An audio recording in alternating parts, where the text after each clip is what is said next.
Hi viewers, welcome to our channel. ప్రస్తుతం మనతో పాటు భరద్వాజ్ గారు సీనియర్ జర్నలిస్ట్ ఉన్నారు. వారితో ఒకసారి మాట్లాడదాం. సార్ నమస్కారం. సార్ నమస్తే అండి. సార్, డైరెక్టర్ త్రివిక్రమ్ గారి పైన ఇప్పుడు హిందూ సంఘాలు ఫైర్ అవుతున్నాయని చెప్పేసి వార్తలు వస్తున్నాయి. సార్, అసలు నువ్వు మనిషివేనా అన్నట్టు కూడా కామెంట్స్ చేస్తున్నట్టుగా కూడా తెలుస్తుంది. మరి హిందువుల మనోభావాలు దెబ్బతీసే విధంగా ఏ విధంగా త్రివిక్రమ్ గారు ప్రవర్తించారు, ఎందుకు వీళ్ళు ఫైర్ అవుతున్నారు? మరి రీసెంట్ గా మనం చూసాం కీరవాణి గారి విషయంలో కూడా అదే జరిగింది. మరి ఇప్పుడు త్రివిక్రమ్ గారి విషయంలో అసలు ఏం జరిగింది సార్, ఎందుకు ఫైర్ అవుతున్నారు? కీరవాణి గారు కూడా వేరండి. అంటే ఆయన ఎక్కడో మాట్లాడాడు, ఆ మాట్లాడిన దాని మీద ఆవేశం. అంటే ఆయన యేసు ప్రభు తాలూకా అంటే ఆ పాటలు అవి చేశాడు. ఆయన చేసిన సందర్భంగా కొంచెం నాకు ఆ మతంలో ఏదో మానవత్వం కనిపించింది అన్న టోన్లో ఆయన ఎక్కడో ఏదో చేసిన కామెంట్ని పట్టుకొచ్చి ట్రోల్ చేశాడు. అంటే ఈ ట్రోలర్స్కి రోజువారీ కార్యక్రమం, ఎవరో ఒకళ్ళని పట్టుకొని అటాక్ చేస్తే తప్ప వాళ్ళకి జీతాలు వెళ్ళవు. ఓకే, అంటే వాళ్ళ పెర్ఫార్మెన్స్ ఆధారంగా వాళ్ళకి పేమెంట్లు ఉంటాయి. కాబట్టి పెర్ఫామ్ చేయడానికి సొసైటీలో ఎవరినైనా పట్టుకుని దాడి చేస్తారు. దాడి చేయటమే ప్రోగ్రామ్గా, ఏ రోజు కంటెంట్ ఆ రోజు వెతుక్కోవడమే వాళ్ళు కూడా, మీడియా లాగానే దాదాపుగా. ఇటువంటి కండిషన్లో వాళ్ళకి వెతుకులాటలో బహుశా నేను అనుకోవడం ఇది దొరుకుంటుంది. అంటే ఆయన ఏదో సినిమాలో జులై అనుకుంటాను మేబీ, ఆ సినిమాలో రాజేంద్ర ప్రసాద్ గారు ఏదో దైవ ప్రార్థన చేసుకుంటూ ఉన్న ఫోటోలో ఆయన పూజ చేస్తున్న దేవుళ్లలో హిందూ దేవతల మధ్యలో ఒక పక్కన యేసుప్రభు ఫోటో కూడా ఉన్నట్టుగా ఉంది. అలా పెడతావా నువ్వు అనేది వీళ్ళ గొడవ. అంటే అన్ని మతాలకి అవకాశం ఉన్నటువంటి ఒక లౌకిక రాజ్యాంగం, లౌకికవాదము అనేది మన రాజ్యాంగంలో 42వ రాజ్యాంగ సవరణ నుంచి ఉంది అనే ఒక విషయాన్ని అంగీకరించాలి. ఇంకా అది పీకలేదు. అంటే కాన్స్టిట్యూషన్ని పూర్తి స్థాయిలో హైందవీకరించడం అనే పని ఇంకా జరగలేదు. కాబట్టి స్టిల్ మన రాజ్యాంగం సెక్యులర్ రాజ్యాంగం అనే అనుకోవాల్సి ఉంటుంది. ఒకవేళ అలా అనుకుంటే ఆ ఫోటో అక్కడ పెట్టడం తప్పేమీ కాదు. ఏ మతం అయినా సరే ఆ మతంలో ఏముందో తెలుసుకోవడానికి ప్రయత్నం చేయాలి తప్ప పక్క మతాలను తిడితే ఎంజాయ్ చేసేటువంటి, లేకపోతే పక్క మతాలను తిట్టడం ప్రోగ్రామ్గా పెట్టుకునేటువంటి ఒక యాటిట్యూడ్ డెవలప్ చేయటం ప్రోగ్రామ్ కాదు. కానీ వీళ్ళ ప్రోగ్రాం అలాగే నడుస్తుంది. ఇది ప్రమాదం. ఈ ప్రమాదంలో హిందూ మతం ఉంది. ఇప్పుడు ఈ యాటిట్యూడ్ని హిందుత్వ అనుకుంటే, ఈ హిందుత్వ అనేటువంటి యాటిట్యూడ్ వలన హిందూ మతానికి ప్రమాదం ఉంది.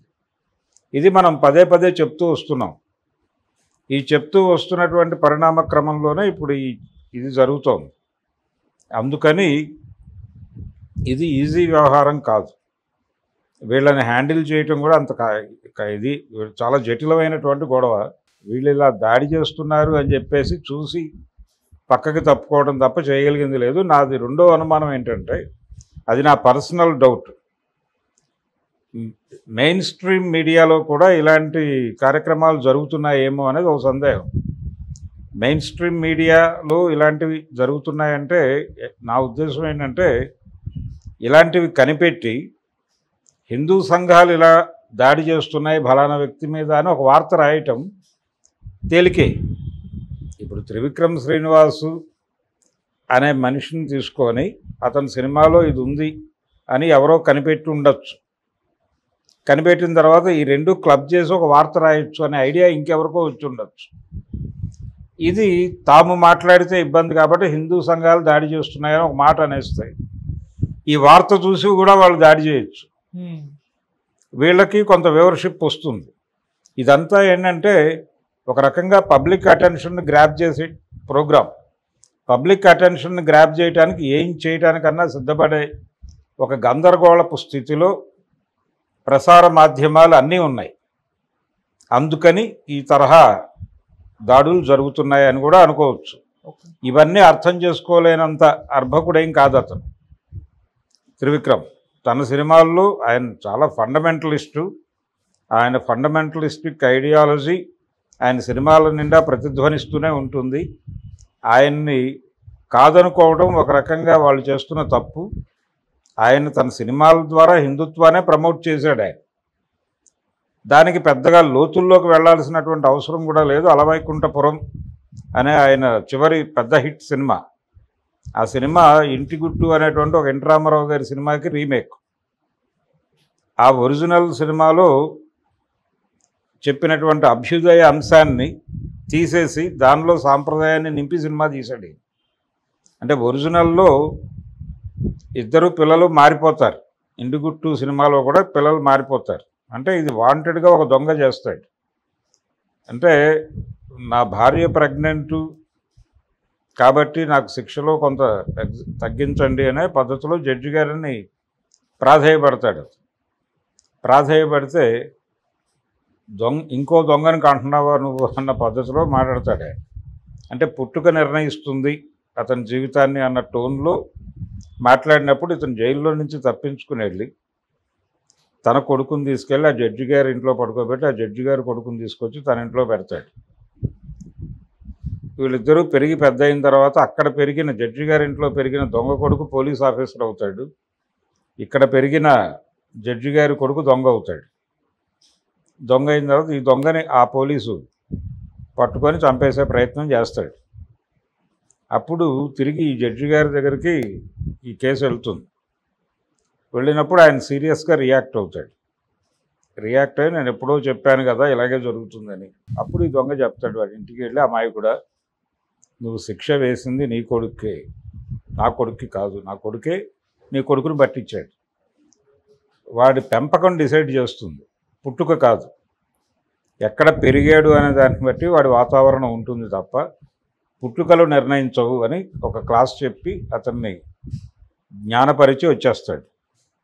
దీన్ని సాంప్రదాయంలో పెట్టి పుట్టుకే నిర్ణయిస్తుంది అని దాన్ని ఫండమెంటల్గా మార్చేసి అలవైకుంఠపురంలో అని సినిమా తీశాడు త్రివిక్రమ్ శ్రీనివాస్. ఈయన తిరోగామి, వాళ్ళు పురోగామి. అందుచేత అలాంటి ఐడియాలు చేయటం మాత్రమే కాదు, దాన్ని పాపులర్గా జనంలోకి తీసుకెళ్ళగలిగిన నేర్పరితనం ఉన్నటువంటి వ్యక్తి త్రివిక్రమ్ శ్రీనివాస్. అతని అవసరం చాలా ఉంది వాళ్ళకి, హిందుత్వ శక్తులకి. అతన్ని వదిలేసుకుంటే ఎలా వాళ్ళు పాపం. రెండోది, ఆయన సినిమాలు మొదటి నుంచి కూడా ఆయన చిరునవ్వుతోనే ఒక సినిమాకి రాశాడు ఆయన రైటర్గా ఉన్న రోజుల్లో.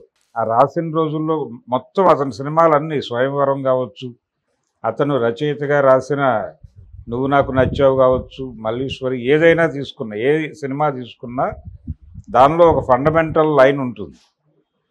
అలాగే కొన్ని సంవత్సరాల క్రితం వామపక్షాలు ఇతర పార్టీలు ఈ దేశంలో ప్రవేశించిన తర్వాత వచ్చినటువంటి రకరకాల ప్రోగ్రెసివ్ ఐడియాలజీ అనే పేరుతో ముందుకొచ్చిన నాస్తిక హేతువాద వామపక్ష ఆలోచన విధానాలన్నీ కూడా తప్పు, అవి తొక్కేసినటువంటి అభిప్రాయాలు ఈ దేశానివి.